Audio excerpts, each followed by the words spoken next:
بسم الله الرحمن الرحيم. ألف لام ميم. ذلك الكتاب لا ريب فيه هدى للمتقين الذين يؤمنون بالغيب ويقيمون الصلاة ومما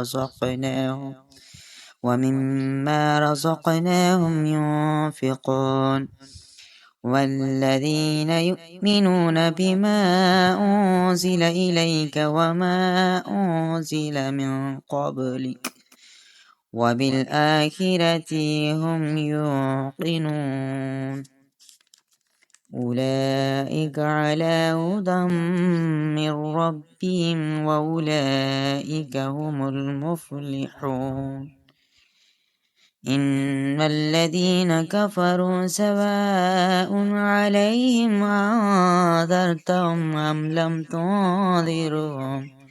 أم لم تنذرهم لا يؤمنون ختم الله على قلوبهم وعلى سمعهم وعلى أبصارهم غشاوة ولهم عذاب عظيم ومن الناس من يقول آمنا بالله وباليوم الآخر وما هم بمؤمنين يخادعون الله والذين آمنوا وما يخدعون إلا أنفسهم وما يشعرون في قلوبهم مرض فزادهم الله مرضا ولهم عذاب أليم بما كانوا يكذبون وإذا قيل لهم لا تفسدوا في الأرض قالوا إنما نحن مصلحون ألا إنهم هم المفسدون ولكن لا يشعرون وإذا قيل لهم آمنوا كما آمن الناس قالوا أنؤمن كما آمن السفهاء ألا إنهم هم السفهاء ولكن لا يعلمون وإذا لقوا الذين آمنوا قالوا آمنا وإذا خلوا إلى شياطينهم قالوا إنا معكم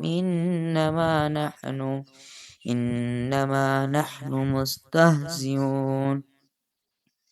الله يستهزئ بهم ويمدهم في طغيانهم يعمهون أولئك الذين اشتروا الضلالة بالهدى فما ربحت تجارتهم وما كانوا مهتدين مثلهم كمثل الذي استوقد نارا فلما أضاءت ما حوله ذهب الله بنورهم وتركهم في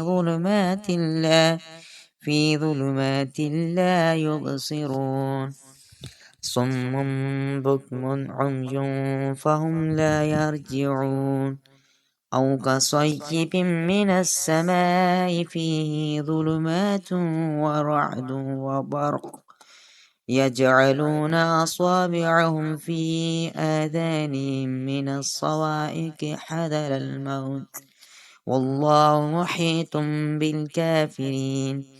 يكاد البرق يخطف أبصارهم كلما أضاء لهم مشوا فيه وإذا أظلم عليهم قاموا ولو شاء الله لذهب بسمعهم وأبصارهم إن الله على كل شيء قدير